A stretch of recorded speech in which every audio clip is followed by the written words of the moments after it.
fédération des comités de pêcheurs individuels du lac Édouard. Nous intervenons dans la gestion rationnelle des ressources naturelles, mais aussi les ressources halieutiques à particulier. Alors, les ressources naturelles ont été menacées depuis longtemps par des tentatives d'exploitation du pétrole au niveau de notre région. Mais aussi, il y a là où le pétrole est exploité. C'est un grand danger pour l'environnement et les droits humains. Alors, ça fait plus de 5 ans que le gouvernement congolais a lancé une vente aux jachères de blocs pétroliers, 27 blocs pétroliers, 3 gaziers. Nous avons milité pour que ce processus soit vraiment dans la transparence, mais de préférence d'abandonner aussi certains lieux stratégiques pour les gorilles de montagne au niveau du parc national de Virunga, mais aussi le processus était en violation de certaines lois de la République, surtout la loi sur la conservation de la nature. Mais aussi c'est un grand danger. Et aujourd'hui, nous sommes en train de courir des dangers liés au changement climatique, des catastrophes un peu partout dans le monde. Alors, nous avons été obligés d'écrire au ministre, puisqu'ici nous avons reçu, nous avons lu ce communiqué qui annule le processus de la vente aux jachères de blocs pétroliers. Et là, nous avons été très contents, puisqu'aujourd'hui, le monde est en train d'évoluer vers les énergies propres et renouvelables. Mais nous, les Congolais, nous voulons maintenant investir dans les énergies fossiles qui ont tendance à disparaître, puisque si dans 30 ans, les énergies des fossiles ne seront plus utiles pour les énergies.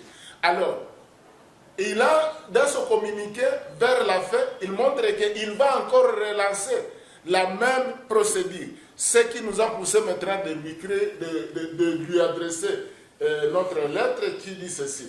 Par la présente, nous avons l'honneur de venir auprès de votre personnalité pour donner notre position face à votre communiqué numéro M-ASM-001-KB-MIN-2024 du 11 octobre 2024, dont l'objet est mis en évidence et nous vous remercions très sincèrement.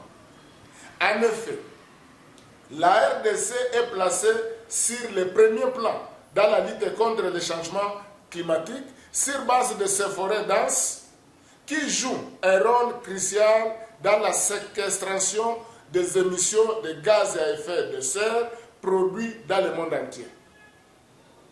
La forêt équatoriale dans le bassin du Congo est le deuxième poumon du monde après l'Amazonie. Mais avec ce service écosystémique exceptionnel pousse plusieurs experts en climatologie de considérer la RDC comme pays solution. La vente aux jachères de 27 blocs a été en contradiction avec les accords de Kyoto et de Paris, dont la RDC est signataire, à s'engager dans la lutte contre le changement climatique, un fléau continental et mondial. L'annulation du processus d'appel d'offres que votre communiqué officiel du 11 octobre 2024 est un soulagement pour les défenseurs environnementaux et des droits de l'homme, car tout citoyen a le droit de vivre dans un environnement sain et propice. Mais aussi, il rencontre l'aspiration telle que demandée à son Excellence Madame la Première ministre et chef du gouvernement congolais dans notre correspondance numéro 33-SG-KKM-FECOPEIL-2024 du 19 juin 2024 relative à la position des pêcheurs au lac Édouard. Non à la vente aux jachères du bloc pétrolier 5 couvrant la totalité du lac Édouard partie congolaise dans le Penvi. tout en encourageant l'annulation du processus d'appel d'offres des 27 blocs pétroliers, y inclut les blocs pétroliers 5 dans le PNV, nous avons le grand regret de vous annoncer que nous ne sommes pas d'accord avec votre mécanisme de relancer incessamment la même procédure de la vente aux jachères des blocs pétroliers. Et surtout que la RDC n'est pas à vendre aux sociétés pétrolières et étrangères, car le monde est en train d'évoluer vers la transition et la révolution énergétique, afin d'abandonner progressivement les énergies fossiles et embrasser les énergies propres et renouvelables pour contribuer à la lutte contre le réchauffement climatique. Fort de ce qui précède, tout en assistant aux catastrophes naturelles avec des conséquences néfastes sur les vies humaines et leur environnement dans tous les coins du monde, nous vous demandons de cesser avec une quelconque démarche de relancer le processus de la vente aux jachères des blocs pétroliers, car son résultat serait un danger permanent sur l'environnement, le peuple congolais et le reste du monde. Influencer le gouvernement congolais et ses partenaires d'investir dans les énergies propres et renouvelables afin de réduire les émissions de gaz à effet de serre pour lutter contre les impacts du changement climatique dont la RDC est victime.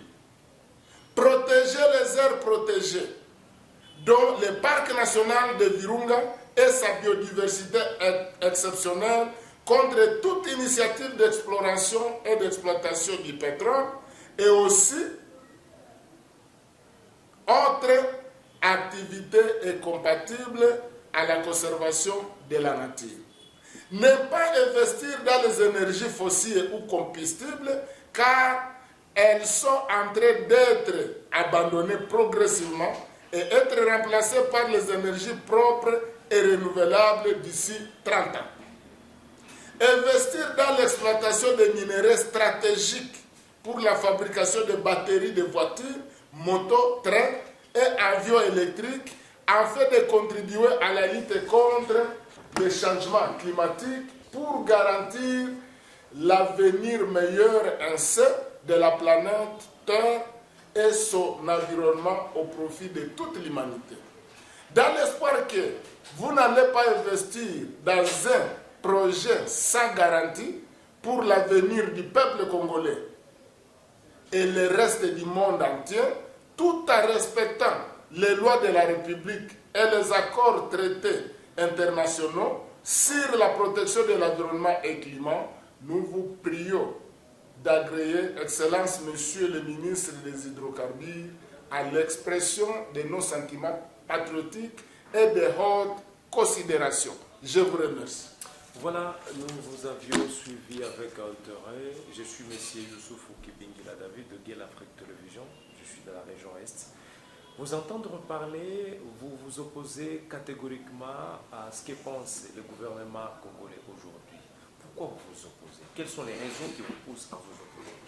Ok, les raisons qui nous poussent à nous opposer aux démarches du gouvernement congolais, puisque le gouvernement congolais doit comprendre que nous sommes au XXIe siècle où on ne doit pas jouer le jeu de ping-pong. Vous acceptez quelque part ceci et vous refusez quelque part ceci. Donc vous allez dans deux chemins à la fois. Vous n'allez pas arriver quelque part. Pourquoi je dis ça? Le gouvernement congolais est signataire de l'accord de Kyoto. Le gouvernement congolais est signataire de l'accord de Paris. Le gouvernement congolais s'est engagé dans plusieurs accords pour contribuer à la lutte contre les changements climatiques, un fléau continental et mondial. Mais aujourd'hui, et nous connaissons que le changement climatique a pour cause principale l'exploitation du pétrole et l'utilisation des énergies fossiles ou combustibles. Et alors aujourd'hui, le monde entier est mobilisé dans ce qu'on appelle la révolution énergétique, donc la transition énergétique, puisque le monde est en train de disparaître si nous ne tirons pas gare. Alors il faut que tout le monde se mette au travail pour sauver cette terre, puisque nous n'avons pas une planète B. La planète Terre, c'est notre planète, c'est notre maison commune. Nous ne pouvons pas les détruire. Et puis, comme vous comprenez là-bas, même ces gens qui viennent abîmer ou détruire notre environnement en exploitant du pétrole, ce sont des étrangers. Ils viennent ici dans le business d'exploiter et amener le pétrole chez eux et nous laisser maintenant les conséquences néfastes, donc la pollution à tous les niveaux. C'est pourquoi nous, comme organisation des communautés locales, organisation qui milite pour la protection de l'environnement en faveur des communautés locales, nous disons non à toute initiative. Mais nous demandons au gouvernement congolais de s'investir maintenant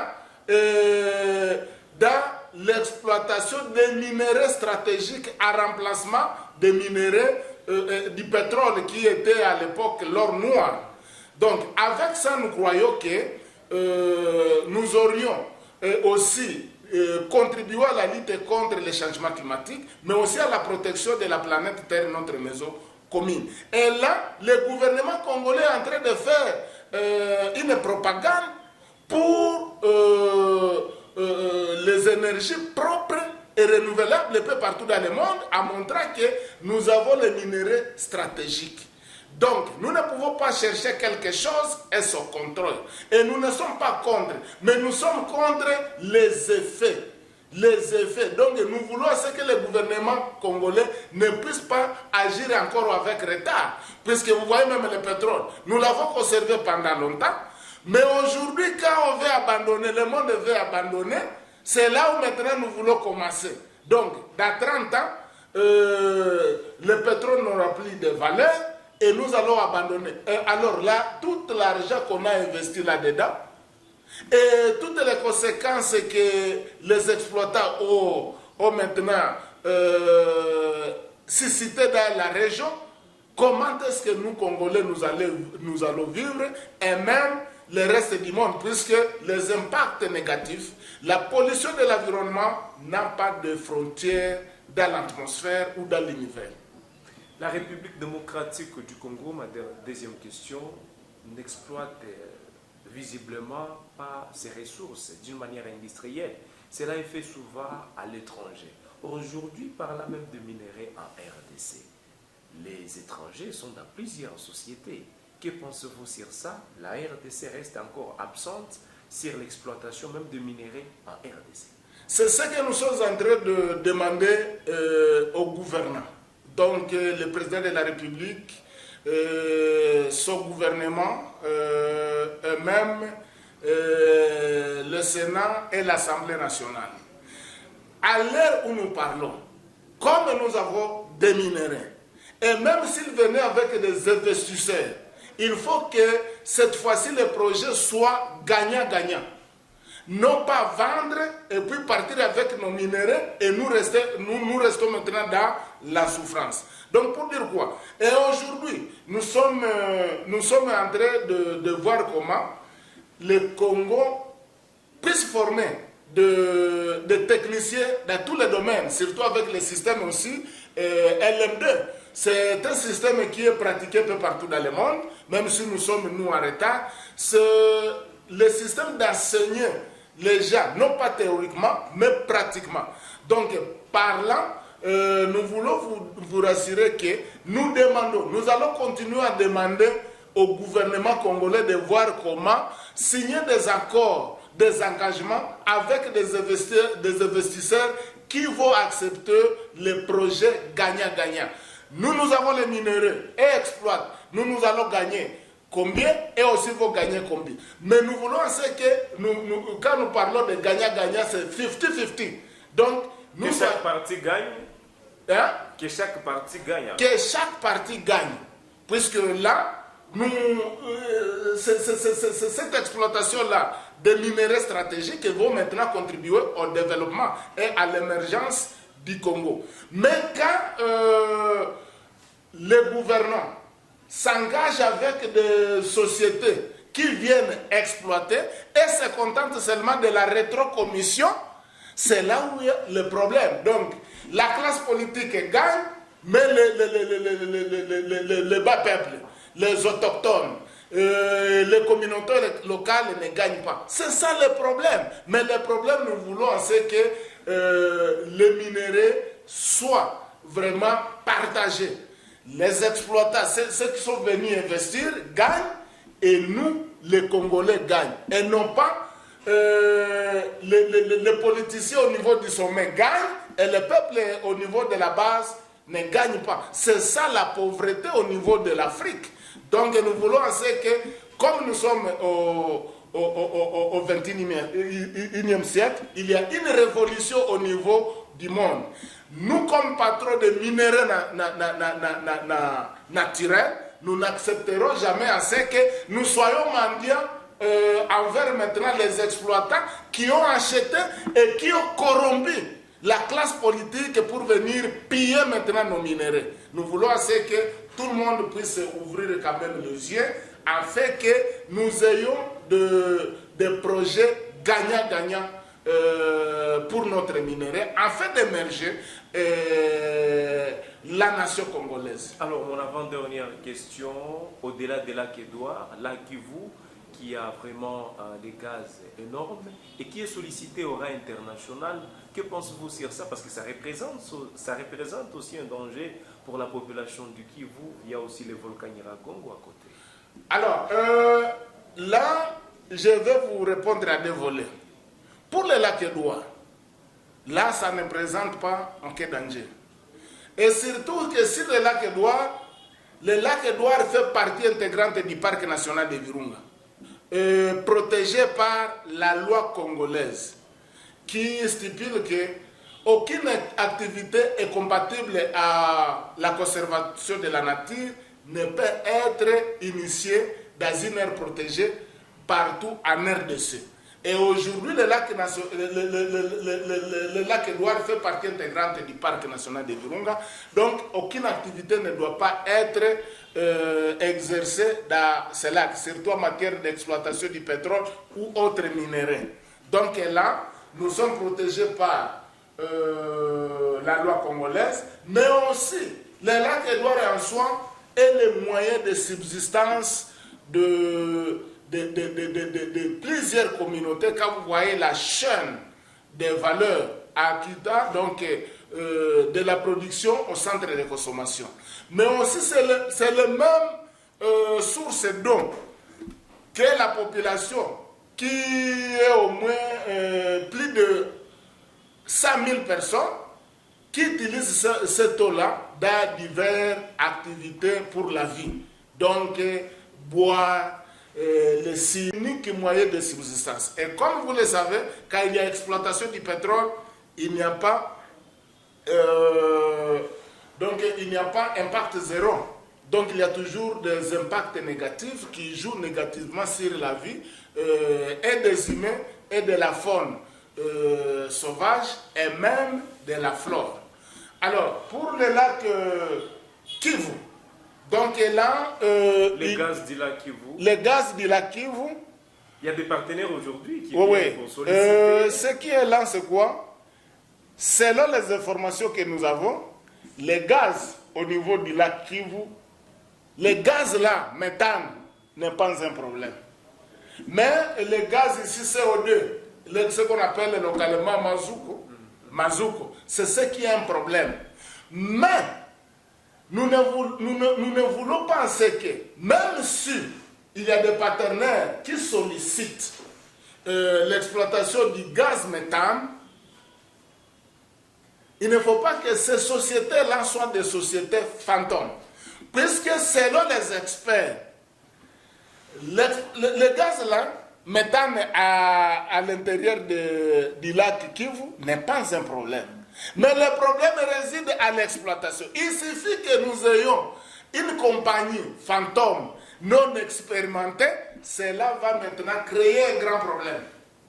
Donc il faut comprendre que le gaz méthane, oui, mais le gaz méthane devient danger au cas où nous avons des sociétés profanes qui ne sont pas expérimentés, c'est dans l'exploitation là, la séparation des gaz, je ne sais pas, beaucoup de matières là-dedans, c'est là où résident les problèmes. Mais il y a maintenant le CO2 que nous appelons mazuko. Ça, ce n'est pas dans l'eau. C'est pourquoi vous verrez que les gens sont toujours asphyxiés au bord du lac. Puisque là, c'est un rapport avec les volcans, avec aussi les rochers du volcan.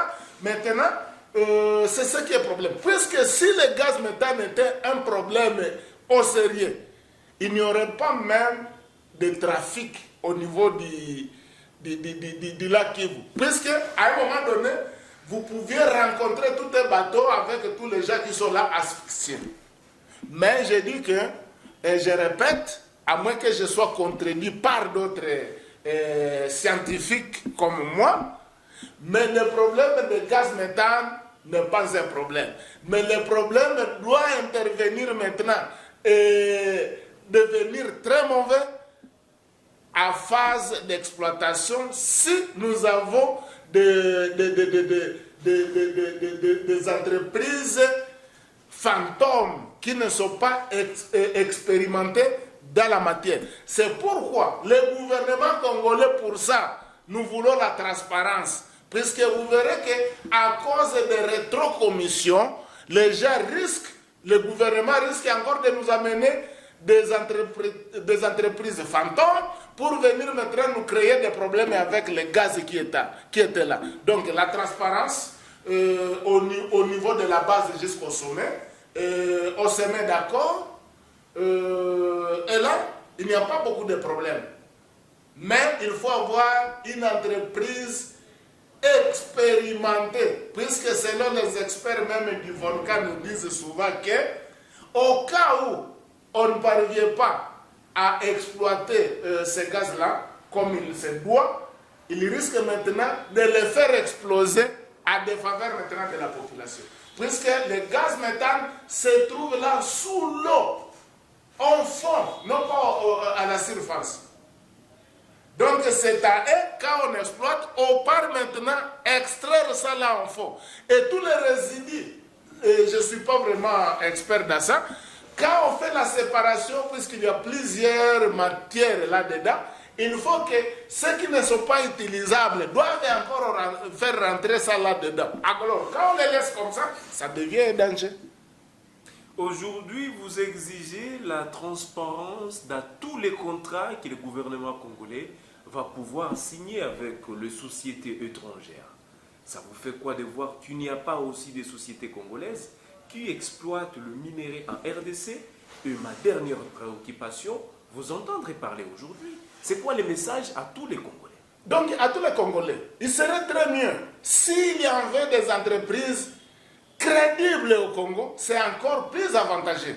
Puisque si nous avons des entreprises crédibles au Congo, je ne le crois pas, ça serait encore très satisfaisant. Pourquoi? Puisque le 100% de la recette va rester ici, quelle que soit l'entreprise, puisque l'entreprise est congolaise, donc là on ne perd rien. Et si l'entreprise est congolaise, les 100% restent ici, donc ce sont des clients qui viendront où nous allons exporter, n'est-ce pas? Ça va jouer positivement sur notre économie et ça va jouer aussi positivement même sur les taux d'échange des monnaies étrangères. Et d'ailleurs, si nous avons si on devait avoir des entreprises congolaises, donc là, on ne parlerait pas de monnaie étrangère. Et là, l'économie va va aussi. Alors, pour les entreprises étrangères, c'est un peu dangereux, puisqu'ils viennent prendre notre minerai et aller le traiter chez eux. Et nous qui sommes les propriétaires des minéraux, nous allons encore acheter de nouveau ces minéraux à un prix là très élevé, ce qui nous pousse d'être toujours dans la pauvreté aiguë.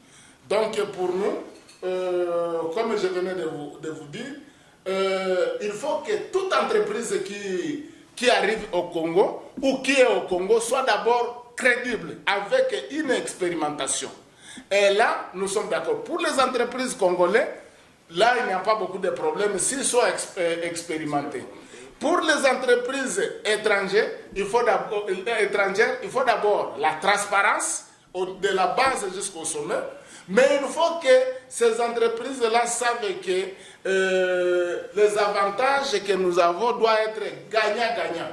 Donc, qu'est-ce que le peuple congolais gagne et son gouvernement pour l'émergence de la nation congolaise et qu'est-ce qu'eux aussi gagnent. Donc, nous traitons égal à égal et non pas dire que une entreprise qui vient de l'étranger, de l'Occident, de l'occidental ou de l'Asie, viennent maintenant prendre soit 80% de nos ressources et nous avons maintenant 20%. Non, 50-50. Et là, nous sommes d'accord, état qu'expert amateur de la gestion de l'environnement, mais aussi des ressources naturelles. Et si on respectait tout cela, donc le Congo va émerger et nous ne serons plus classés parmi les pays les plus pauvres et les plus endettés au monde. Mais les gens font semblant de nous donner des dettes. Ils viennent encore prendre cet argent-là et nous restons très pauvres mais plus endettés. Où vaut toute cette somme-là? C'est puisqu'il y a certains dinosaures au niveau des sommets qui parlent de rétrocommission et ne voient que leurs avantages sans voir les avantages de la population. Mais avec le projet gagnant-gagnant, nous croyons que nous pouvons maintenant émerger la nation congolaise et la population doit bénéficier de tout ça. Et nous regagnons aussi le monde actuel qui est un monde de concurrence. Nous sommes à la fin. Dans cette matière, il y a de quoi à demander. Il y a vraiment beaucoup de préoccupations. Mais peut-être ma toute dernière question s'en vient en tête. Aujourd'hui, vous êtes en train d'exiger qu'il y ait une traçabilité. Oui. Qu'il y ait 50-50. Oui. Dans ces démarches, je prends l'exemple de la société Alphamine qui exploite le minerai, la RDC, au niveau de Walikale. Cette société transporte tout à l'étranger, c'est-à-dire ils creusent, ils prennent tout et le lavage se fait à l'étranger. Vous exigez également au niveau des industries que cela soit au Congo ou toujours à l'étranger. C'est ma dernière question. Non, là il fallait que tout soit au Congo, même le lavage. Pourquoi?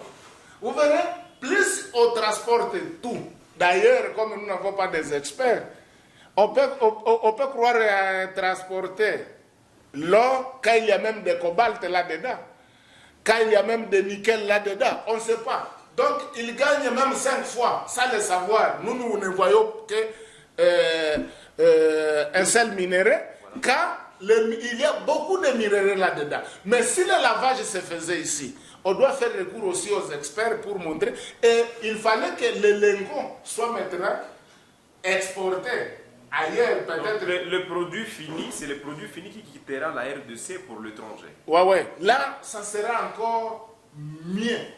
Mais si nous continuons avec le système qui se passe, comme on venait de dire, avec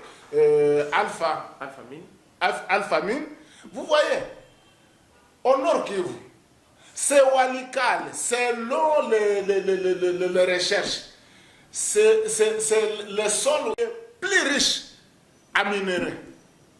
Donc, ça même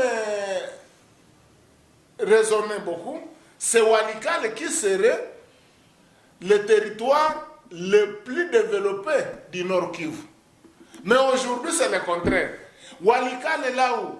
Donc, Walikale qui est le pilier de notre province en matière de minerais. Maintenant, aujourd'hui, c'est le territoire le plus reculé du Nord Kivu. Pour dire quoi? Donc, ces gens-là qui viennent avec leur contrat là-bas, ils viennent acheter et importer tout. Et le peuple de Walikale reste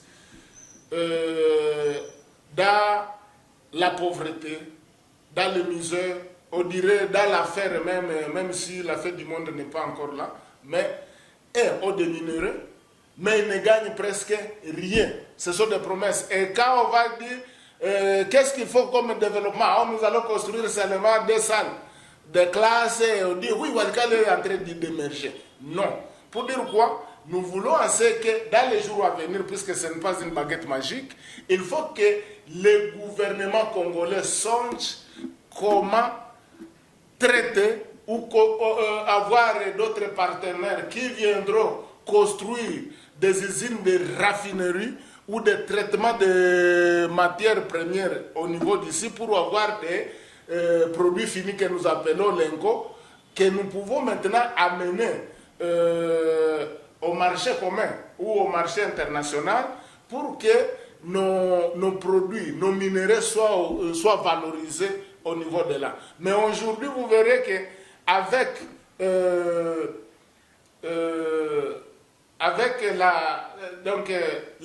l'exportation de minéraux naturellement, pas de produits finis, ne nous classe nulle part.